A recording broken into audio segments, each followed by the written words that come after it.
9 సంవత్సరాలకు 2014 కంటే ముందు హంద్రీ నీవా పైన సీత కన్నేస్తే రాయలసీమను సస్యశ్యామలం చేయాలని ఎన్టీ రామారావు ప్రారంభించిన హంద్రీ నీవా పూర్తి చేయాలని సంకల్పంతో ముందుకు పోయా. రాత్రింబగుళ్ళు పరిగెత్తిచ్చా. కడాని ఇక్కడికి నీళ్లు తీసుకొచ్చా. నేనే వీకోటికి ఓతలు వచ్చి నీళ్లన్నీ కూడా తీసుకొచ్చి వదిలిపెట్టా. నేను అడుగుతున్నా 87% పనులు పూర్తయినాయి. అంతలోనే ఎన్నికలు వచ్చాయి. 13% పనులు పూర్తి చేయలేని దద్దమ్మ ప్రభుత్వం ఈ వైఎస్ఆర్ కాంగ్రెస్ పార్టీ ప్రభుత్వం. ఎందుకు గొప్ప అంటే మీకు సీతకన్నం, ఎందుకు నిర్లక్ష్యం? నేను ఆ రోజు చెప్పాను, ప్రజలంతా ముఖ్యం. నేను ఆ రోజు ముఖ్యమంత్రిగా ఉంటే కుప్పానికంటే ముందు పులివెందులకు నీళ్లు ఇస్తారని మాట నిలబెట్టుకున్న పార్టీ తెలుగుదేశం పార్టీ. నేను కుప్పానికంటే ముందు పులివెందులకు నీళ్లు ఇస్తే ఈరోజు నీకు బాధ్యత లేదా అని అడుగుతున్నా ఈ ప్రభుత్వాన్ని. ఇక్కడ నాయకులకు సవాలు విసురుతున్నా. ఎందుకు ఈ నిర్లక్ష్యమని, ఎవరి పాపం అని అడుగుతున్నా. అది గాని 13% పూర్తి చేసుంటే ఈరోజు నీళ్లు వచ్చుంటే, ఈరోజు మీరు చూస్తున్నారు పాలారులో 35 చెక్ డ్యాములు కట్టించిన పార్టీ తెలుగుదేశం పార్టీ. మనం ఉండుంటే ఆ నీళ్లు కూడా వస్తే ఎక్కడికక్కడ చెరువులన్నిటికీ నీళ్లు పెట్టి చెక్ డ్యాములు ఫుల్ గా పెట్టి ఎక్కడ కూడా 100 అడుగుల కంటే కిందన భూగర్భ జలాలు దిగకుండా చేసి మిమ్మల్ని కాపాడే బాధ్యత తీసుకునేవాళ్ళం.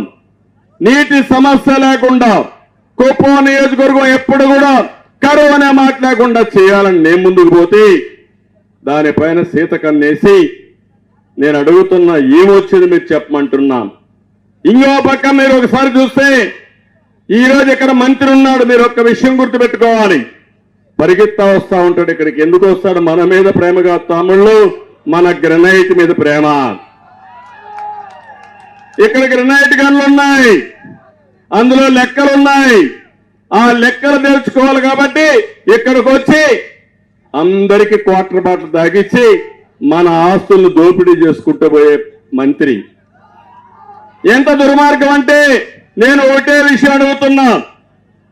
ఈ వైఎస్ఆర్ కాంగ్రెస్ నాయకులకి ప్రజలకు మంచి చేయాలన్న ఆలోచన లేదు. ప్రజల పేరుతో ప్రభుత్వంలో పెద్దలుగా ఉండి దోపిడీ చేసే పరిస్థితికి వచ్చారు. నేను అడుగుతున్నా, ఈ శాంతిపురంలో నేనే ఇక్కడికి వచ్చాను. నేను ఇక్కడికి వచ్చి క్వారీ దగ్గరికి వెళ్ళాను, ఇల్లీగల్ క్వారీ దగ్గరికి వెళ్ళాను. నన్ను పోనీయకుండా చేయాలంటే కాదని నేను బలవంతంగా వెళ్ళి వీళ్ళు చేసే అన్యాయాన్ని, దోపిడీని ప్రపంచ దృష్టిలోకి తీసుకొచ్చా. అంతేకాదు అధికారులకు రాశాను, చీఫ్ సెక్రటరీ రాశాను, గవర్నమెంట్ ఆఫ్ ఇండియాకి రాశాను. కొన్ని రోజులు నిలిపేశారు. మళ్ళీ ఇటీవల కాలంలో ఏం తమ్ముళ్ళు గ్రెనైట్ దొంగ వ్యాపారం వెళతా ఉందా లేదా అని అడుగుతున్నా. యథేచ్ఛగా వెళతా ఉందా లేదా అంటే మీకు అర్థం లేకుండా అయిపోయింది. గ్రామాల్లో కూడా కొన్ని గ్రామాల్లో అడుగుతున్నారు, ఎట్లా చేస్తారు అడిగితే దానికి సమాధానం చెప్పే పరిస్థితులు లేరు. అలాంటివన్నీ కూడా మీరు చూస్తే చాలా సమస్యలన్నీ 1-2 కాదు. ఇంకో పక్క మీరు చూడండి, ఈ నాయకులకి 13% అందరినీ పూర్తి చేయలేరు కానీ పనులన్నీ వీళ్ళకే కావాలి. ఇసుక, మద్యం, మైనింగ్, భూములు ఏది వీళ్ళ కళ్ళ మీద పడితే ఇంకా అది మటాష్, ఇంకేమీ దొరకదు మనకు. ఇంకో పక్క మీరు చూస్తే ఆవులపల్లి మీకందరికీ ఒక ఉదాహరణ. పుంగనూరు ప్రాజెక్టులో ఇది ఉంది, పుంగనూరు నియోజకవర్గంలో ఉంది. ఒకవేళ అవసరం ఉన్న ప్రాజెక్ట్ ని రైతులకి R&R ఇవ్వాలి, రైతుల భూములకి నష్టపరిహారం ఇవ్వాలి, చట్టపరంగా యాక్ట్ చేయాలి. ఆ విధంగా చేయకుండా 2200 కోట్ల రూపాయలకు టెండర్ పెట్టారు. ఏ మాత్రం ఆవులపల్లి గాని, నేతిగుంటపల్లి గాని, ముదివీళ్లకు గాని అనుమతులే లేవు.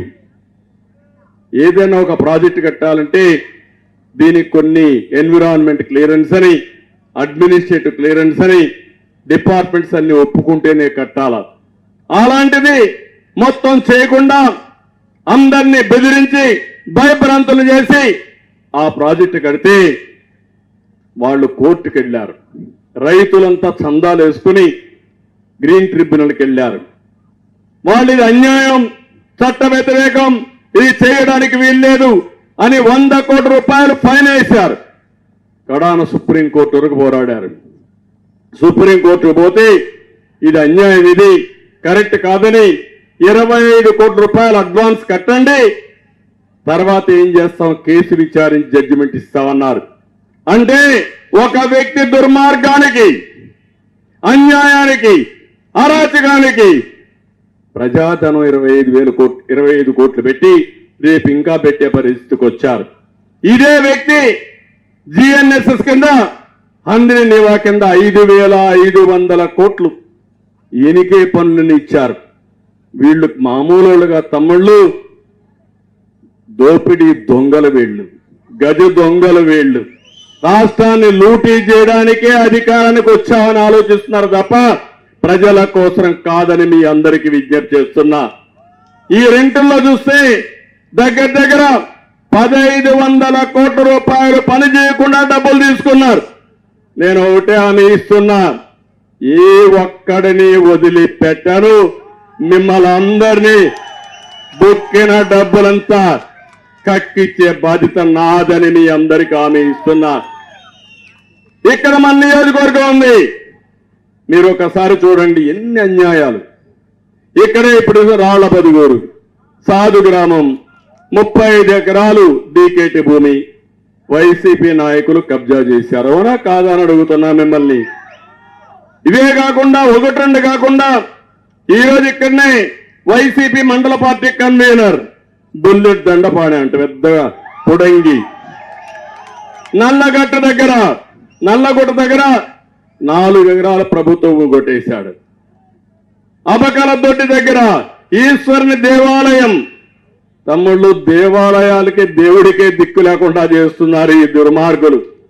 అక్కడ కబ్జా చేశారు భూమి అంతా. ఇంకో పక్క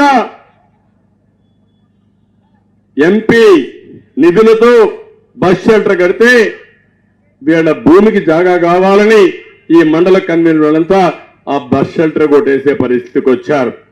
ఇంకో పక్క చెంగుబల్ల పంచాయతీలో పొలానికి దారి కోసం వీళ్ళందరినీ చూస్తే చెరువు అందు కూడా షెడ్ నిర్మించి మొత్తం వీళ్ళు ఇష్ట ప్రకారం చేసే పరిస్థితికి వచ్చారు.